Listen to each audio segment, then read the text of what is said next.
नमस्कार, मैं हूं परिणीता रोहरा और पहली बार आपकी होस्ट बन के आई हूं।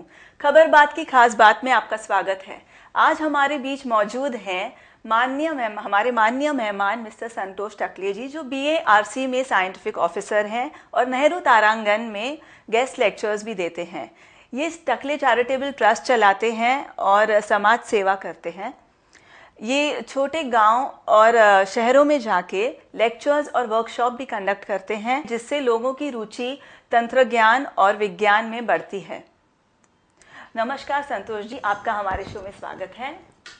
जैसा कि हम सब जानते हैं कि 28 फरवरी को हर साल हम राष्ट्रीय विज्ञान दिन मनाते हैं और इस दिन हमारे ग्रेट वैज्ञानिक सीवी रमन जी ने रमन इफेक्ट का भी खोज किया था। क्या आप हमें बता सकते हैं ये रमन इफेक्ट क्या है और इसका विज्ञान और तंत्र ज्ञान में क्या उपयोग होता है, केवल आम आदमी के जिंदगी में उसका क्या उपयोग होता है?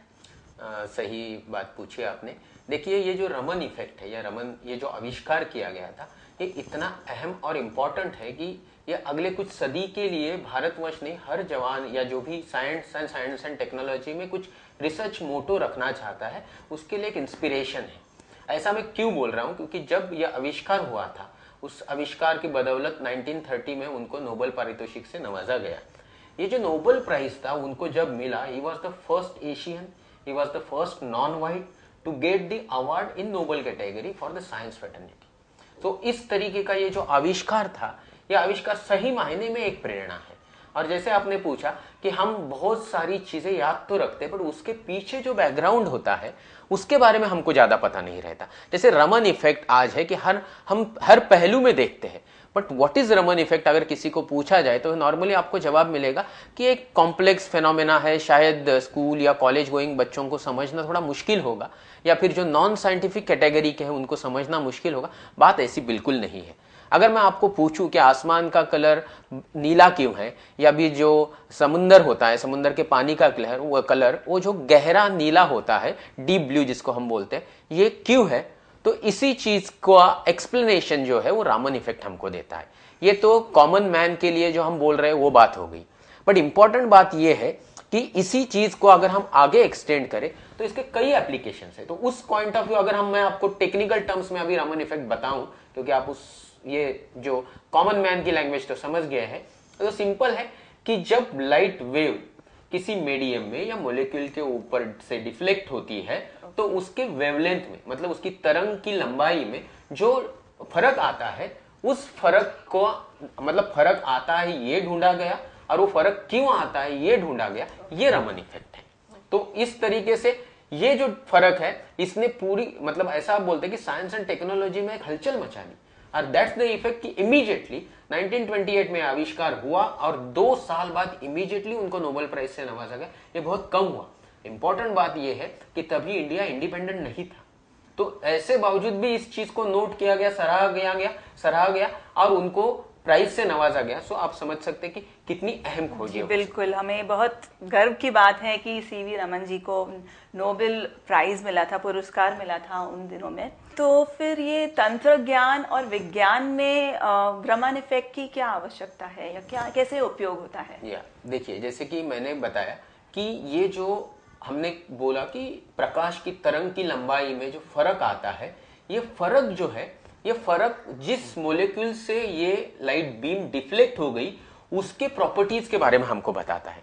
तो ऐसे में ये जो चेंज या जो बदलाव है, ये बदलाव रिमार्केबली हमें ये बताता है कि किस मटेरियल से ये डिफ्लेक्ट हुआ, और इस चीज से आगे जाके एक शाखा बनी जिसका नाम है स्पेक्ट्रोस्कोपी। आज आपने भली भांति सुना ही होगा, एक रमन स्पेक्ट्रोस्कोपी नाम की चीज होती है। तो इस फंडामेंटल का इस्तेमाल करके आज बिलियन डॉलर्स के बिजनेस एस्टेब्लिश किए गए। आविष्कार इतना इंपॉर्टेंट था कि 2013 अमेरिकन केमिकल सोसाइटी की तरफ से इसको इंटरनेशनल केमिकल लैंडमार्क के तौर पे घोषित किया गया। तो ऐसे इसके जो इफेक्ट है, आप जैसे कि देख सकते हैं स्क्रीन के ऊपर, ताकि आपको डिटेल में ये डिफेक्ट दिखे। इस इफेक्ट से जो इक्विपमेंट या टेक्निक्स एस्टेब्लिश हुए, इन टेक्निक्स को फिंगरप्रिंटिंग द यूनिवर्स कहा जाता है। मतलब आज अगर मेरे पास एक पैटर्न है कि एक पर्टिकुलर वेव या लाइट बीम मेरे, भले वो केमिकल हो केमिकल कोई सब्सटेंस हो या कोई मटेरियल हो या कोई एक्सप्लोजिव सब्सटेंस हो या कोई ड्रग्स, कोकेन हो या आपके बॉडी के टिश्यूज हो, उनका एक पैटर्न है। वो पैटर्न अगर हमको मिल रहा है तो वो ये फॉर्म का मटेरियल है। मतलब मैं ये बोल रहा हूं कि इस इफेक्ट का इस्तेमाल करके अगर जो डिवाइसेस बने, इनको रमन स्कैनर बोला जाता है, वजन अंदाज से 1/3 किलो का होता है। मतलब 300-350 ग्राम का एक स्कैनर है। उस स्कैनर से आप राह चलते किसी भी आदमी के बैग में क्या है ये ढूंढ सकते हो। आप समझ सकते हो एयरपोर्ट जैसी सिक्योरिटी प्रोन एरिया में इस चीज का कितना इस्तेमाल हो सकता है। और जब हमने ये बात छेड़ी है कि ये science and technology, security, safety और नेशनल जो क्लासिफाइड एरियाज है वहां पे एप्लीकेशन आ गया, तो इंजीनियरिंग सर्विसेज में इसका इस्तेमाल है, क्योंकि मटेरियल्स की खोज की जा रही है तो मटेरियल्स को ढूंढना भी है। इसके अलावा जैसे मैंने health and safety and medical technology की बात की, एक जमाना ऐसे आएगा कि शायद ब्लड टेस्ट रिप्लेस हो जाएगा। आप रमन स्कैनर से बॉडी के ऊपर घुमा दो और आपके हर बॉडी के हर इंपॉर्टेंट काउंट का आपको फिगर मिल जाएगा। सो अगर हम बोले विज्ञान में कितना उसका उपयोग है तो ये यहां से जाहिर हो गया। ये विज्ञान तंत्रज्ञान है, उसमें से हर खोज जो है वो आम आदमी के लिए है। तो सीधा मेडिकल केयर से इसको जोड़ते हुए मुझे लगता है कि ये आम आदमी के में कितना इस्तेमाल में आ रहा है ये भी आप समझ सकते हो। तो अनगिनत इस्तेमाल है, आज है और आगे भी आने हैं। जैसा कि आपने कहा, हर मोड़ पर हमें विज्ञान और तंत्रज्ञान का एग्जाम्पल दिखता है। तो फिर राष्ट्रीय विज्ञान दिन मनाने की क्या आवश्यकता है? सही बात है कि आज सुबह से लेकर शाम तक और पैदा होने से मरने तक हम सिर्फ विज्ञान का ही इस्तेमाल करते हैं। बट यहाँ एक चीज हम जरूर महसूस करते हैं कि सुबह, मतलब मैं नॉर्मली स्कूल कॉलेजेस में जब लेक्चर्स लेता हूं तो मैं ये बात दोहराता हूं कि सपोज आज आप कुछ समय संस्कार शिविर के लिए या कैंप के लिए आए हैं, आपको हल्की सी चोट लग गई तो आप कहाँ जाओगे?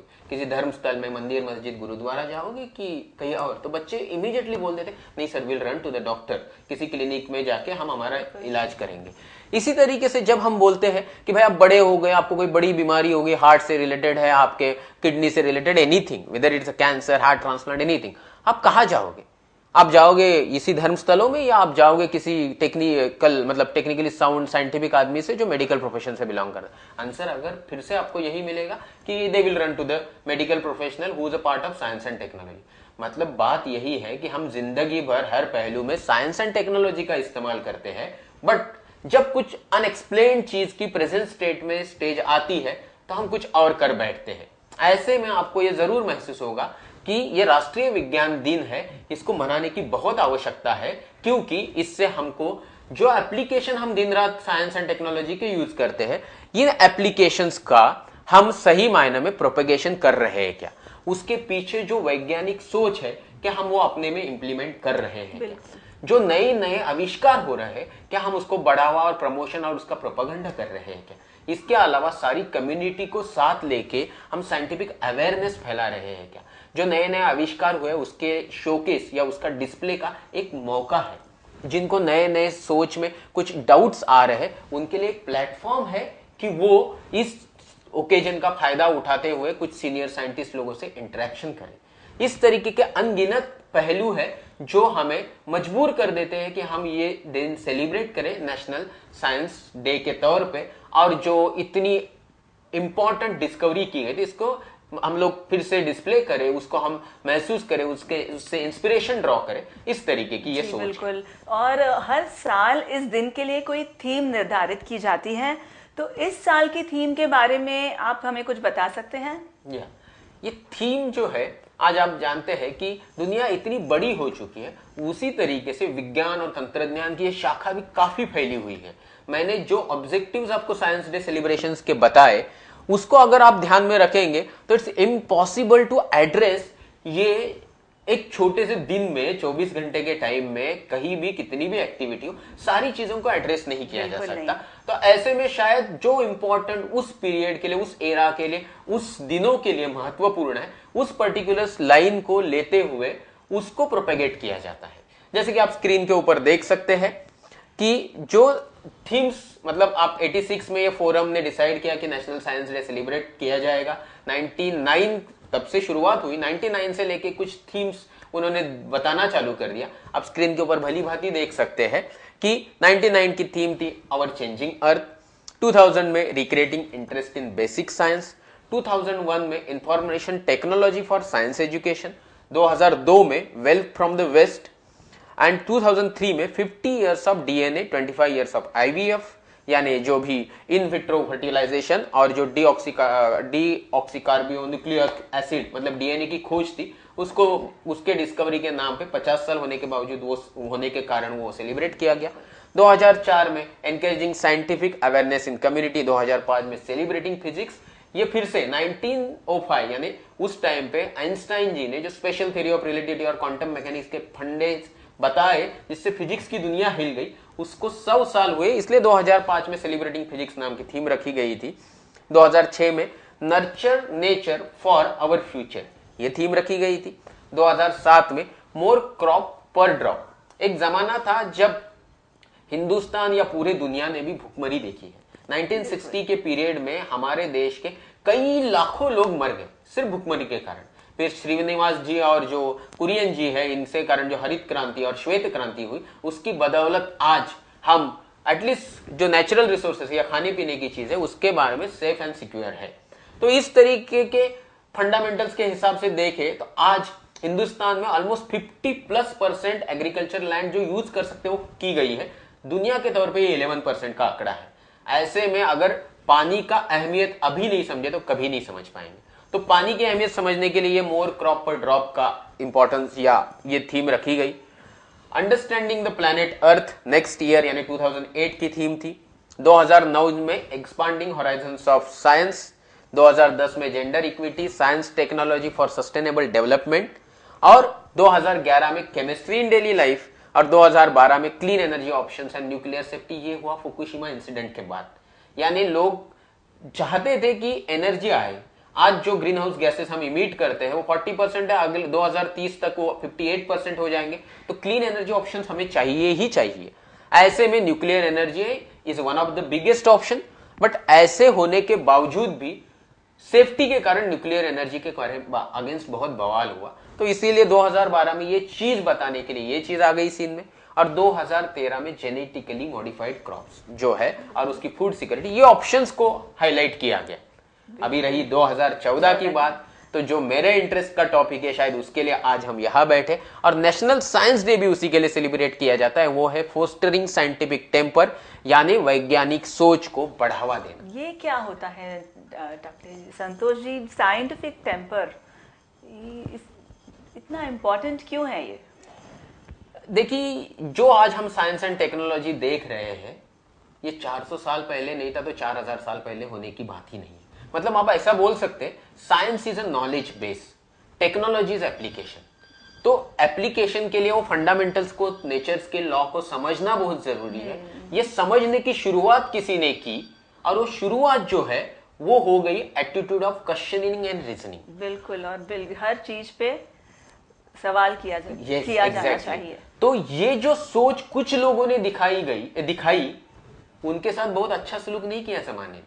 आप समझ सकते हैं कि यह एटीट्यूड ऑफ क्वेश्चनिंग एंड जो रीजनिंग है, इसने जमाने को बदल दिया, एक नया आयाम दे दिया, बट उनके साथ बहुत ज्यादती हुई। बिल्कुल, जब कोई नई चीज चालू होती है तब थोड़ा बहुत तो हड़बड़ाहट हो ही जाती है। मैं सॉरी, आपकी बात को समझते हुए मैं बोला थोड़ी बहुत नहीं, 180 डिग्री टर्नआउट होता है पब्लिक का। जिनके लिए सब कुछ किया जाता है उनको ये समझ नहीं आता है कि जो हो रहा है वो भले के लिए हो, क्योंकि कॉमन मैन सोच जो होती है वो सुपरफिशियल, सरफेस पे जो दिखता है उसी के बेस्ट होती है। तो जैसे कि साइंटिफिक टेम्पर की बात निकली तो डेफिनेशन यही है कि it's attitude of questioning and reasoning, ये हो गया। बट अगर मैं डीपर एस्पेक्ट पे जाऊं तो शायद आप इस चीज को सहज ही समझोगे, सब ऑडियंस भी समझ सकता है कि ये सिर्फ साइंटिफिक टेम्पर है। वो ये कहता है कि आज स्थित परिस्थिति में आपके पास जो भी एविडेंस अवेलेबल है, जो प्रैक्टिकली डिमॉन्स्ट्रेबल है, जो रिपीट किया जा सकता है उसी सिमिलर कंडीशन में,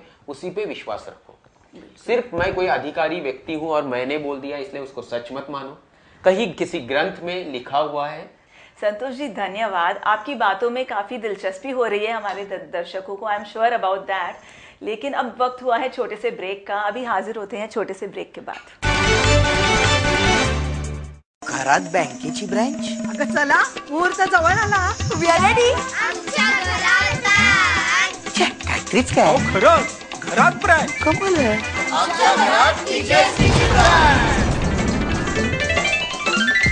आता TGSBतलं खातं तुम्ही इंटरनेट आणि मोबाईल वापरून घरातूनच ऑपरेट करू शकता. कारण आता आपली TGSB मध्ये सुद्धा आहे इंटरनेट बँकिंग, SMS आणि RTGS NEFT सेवा. अरे वा, आता बँकिंग इज नो टेन्शन.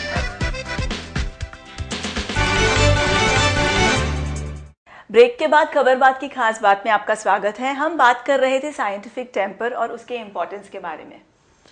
हाँ, देखिए अभी ब्रेक के बाद हम फिर से उसी चीज में घुस जाते हैं। साइंटिफिक टेम्पर की मैं बात कर रहा था, ये बेसिकली एक एविडेंस बेस्ड इंटरप्रिटेशन है और उसके हिसाब से बिहेवियर है जो हमको एक राह पे ले जाएगा, जो surest way of achieving the knowledge to the present scenario है। तो उस कॉन्टेक्स्ट में हम बात कर रहे थे कि ये साइंटिफिक टेम्पर इतना इंपॉर्टेंट क्यों है। देखिए, जिस जमाने में 13.7 बिलियन साल पहले इस यूनिवर्स की शुरुआत हुई to the best available documentive evidence, उसके बाद अगर हम करें तो इंसानी आयु कुछ ज्यादा नहीं है। 25-1 लाख से है हम लोग यहाँ पे, पिछले 4-5 हजार साल से हम सुसंस्कृत और सभ्य तरीके का जीवन जीने की कोशिश कर रहे हैं। ऐसे कैसे करते करते साइंस एंड टेक्नोलॉजी का ये जो लाइट सोर्स है यानी गाइडिंग पोल स्टार है, ये हमको 400 साल पहले मिला। और आप जब इतिहास में घुस के देखेंगे तो आपको ये जरूर महसूस होगा कि जब से ये सोर्स हमको मिला, ये गाइड हमको मिला है, तब से हमारे जीवन में बहुत बदलाव आया है। तो संतोष जी, आपको नहीं लगता कि केवल लोगों को यह मानना मंजूर नहीं है कि सिर्फ साइंटिफिक टेम्पर या विज्ञान और तंत्र ज्ञान के नॉलेज से ही हमारा विकास हो सकता है? इसमें धर्म मजहब की कोई जरूरत नहीं है? मैं आपको यहाँ पे एक चीज बताना चाहूंगा कि इस टॉपिक में हम आएंगे। साइंटिफिक टेम्पर इंपॉर्टेंट क्यों है और उसने जमाने को क्या दिया, इसको मैं जस्ट थोड़ा सा समराइज करना चाहूंगा। देखिए, साइंटिफिक टेम्पर ने इंसान को अगर सबसे इंपॉर्टेंट चीज कुछ दी है तो उसकी सोच बदली। मतलब मैं अगर आपको बोलूं कि उसने ये बताया कि जो भी दुनिया में हैपनिंग है वो हर हैपनिंग का देयर इज सम रीजन। ये बहुत अहम है। जब ये सोच आई तभी से बदलाव आया, नहीं तो इसके पहले इंसान बहुत ही अलग तरीके से जी रहा था जो किसी भी तरीके से एनिमल किंगडम से अलग नहीं था। जैसी ये सोच आई कि there is reason behind each and every happening, second thought process और basic parameter of the scientific temper है कि ये जो रीजन है वो इंसान ढूंढ सकता है इमीडिएट इंस्टेंटेनियसली। आज के जो रिसोर्सेस अवेलेबल है उनके मदद से शायद रीजन को ढूंढा नहीं जा सकता, बट आगे जाके ये रीजन जो है वो कैसे मिलेगा इसका एक तरीका बताया जा सकता है। चौथी चीज है जो मैं फिर से रिइटरेट करना चाहूंगा, दिस इज द सुअरेस्ट, मतलब ये सबसे खातिर लायक तरीका है ज्ञान पाने का। और ये जैसे ही इंसान को समझ में आया, आप समझ सकते हो कि बदलाव आने लगा। आप बात करो पाइथागोरस की, आप बात करो अरिस्टार्कस की, या आप बात करो एराटोथेनस की, आप बात करो गैलीलियो की, आप बात करो कोपरनिकस की, न्यूटन की, केपलर की, किसी की भी, सीवी रमन की बात करो या चंद्रशेखर की बात करो, ये सारे लोग जो है इसी सोच पे चल रहे हैं।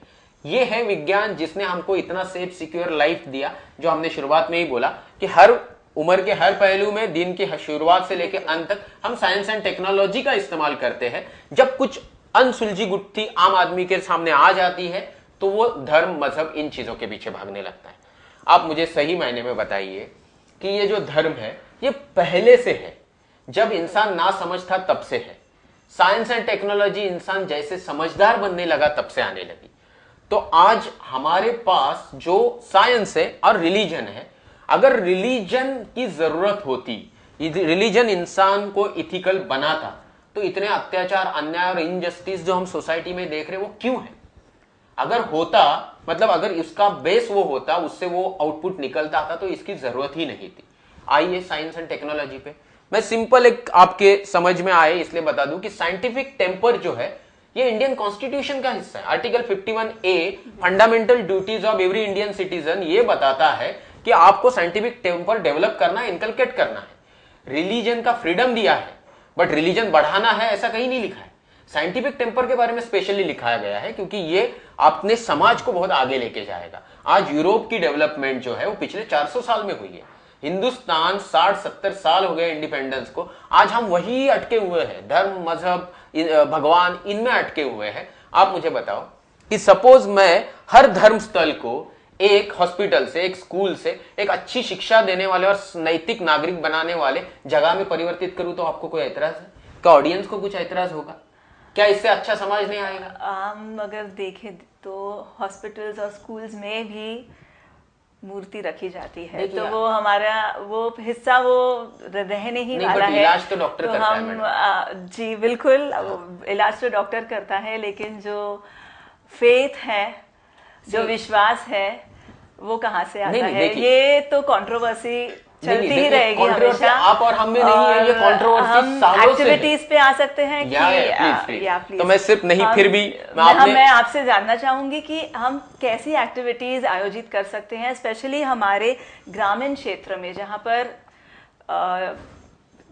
हमारा भारत काफी पीछे है। नहीं, जहां तक भारत या developing country, third world Nations की हम बात करें, विज्ञान एवं तंत्रज्ञान की जो सोच है, साइंटिफिक टेम्पर है, इन लोगों में पहुंचा नहीं। इसका कारण है कि जो रेनेसांस पीरियड देखा यूरोप ने, वो हमारे लोगों ने देखा नहीं। तो ऐसे में ये बहुत ही अहम मुद्दा है कि वो सोच, अगर बदलाव लाना है सोच में, तो सिर्फ कॉन्स्टिट्यूशन में डालने से या 4 लोगों ने उसको बताने से या साइंस के एप्लीकेशन का यूज करने से नहीं होगा। बात सही है। इसके लिए हमें कुछ एक्टिविटी कंडक्ट करनी जाएंगी, जिसका एक जरिया है national science day. National science day पे नॉर्मली एनजीओज और बाकी जो रिलेटेड ऑर्गेनाइजेशन है वो ये करते हैं कि नॉर्मली वो लोग साइंस एग्जीबिशन रखेंगे, एलोकेशन कंपटीशन, एसे कंपटीशन, पोस्टर कंपटीशन, सम कंपटीशंस जो बच्चों को उसमें इन्वॉल्व करे, उनमें साइंस की रुचि लाए, इस हद तक होता है। बट आप देखिए कि हमारा स्कूलिंग आजकल जॉब ओरिएंटेड ज्यादा है, और जॉब ओरिएंटेड होने के कारण ना हम हमेशा पढ़ाई लिखाई में भी सिर्फ एक कॉन्सेंट्रेटेड अप्रोच रखते हैं। साइंस सीखते हैं, साइंस का इस्तेमाल करते हैं, साइंटिफिक टेम्पर होता नहीं है हम लोगों में। तो ऐसे में मुझे ऐसा लगता है कि जो रिफॉर्मेटिव टॉक्स है, मतलब जो विज्ञान और जो सोशल सुधारणाएं हैं उनके बारे में हमें रूबरू करवाए, ऐसे कुछ टॉक्स रखने चाहिए, जो मैं करता हूं। मैं 450 लेक्चर लेके ऑलमोस्ट 1 लाख लोगों को एड्रेस किया। बट मेरी शुरुआत कुछ ऐसे ही एक टॉक से हुई थी। जब मैं सुना, समझा, मुझे ऐसा लगा कि मेरी सोच में बदलाव की जरूरत है। तो उस तरीके से अगर हम बात करें तो आप देख सकते हैं कि साइंस बेस्ड एजुकेशन, इस साइंस बेस्ड एजुकेशन में एक चीज बहुत अहम है कि knowledge comes but the wisdom lingers, ऐसी एक कहावत है।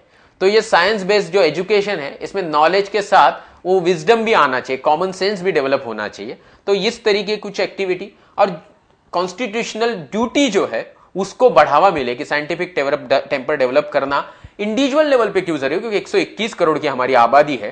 तो इंडिविजुअल लेवल पे हमको कंट्रीब्यूशन देना पड़ेगा।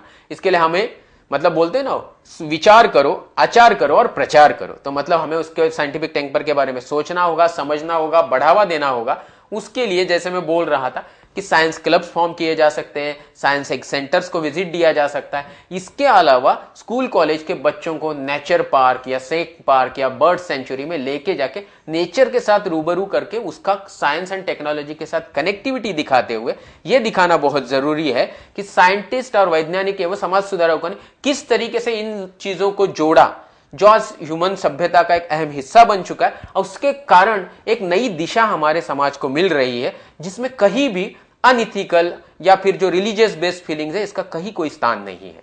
तो इस तरीके की अगर हम सोच रखें, उसको बढ़ावा दें, तो समाज में कहीं ये वैज्ञानिक दृष्टिकोण है उसको बढ़ावा मिलेगा। ओके, तो राष्ट्रीय विज्ञान दिन के लिए 2014 में आप कोई खास उद्देश्य देना चाहते हैं हमारे दर्शकों को?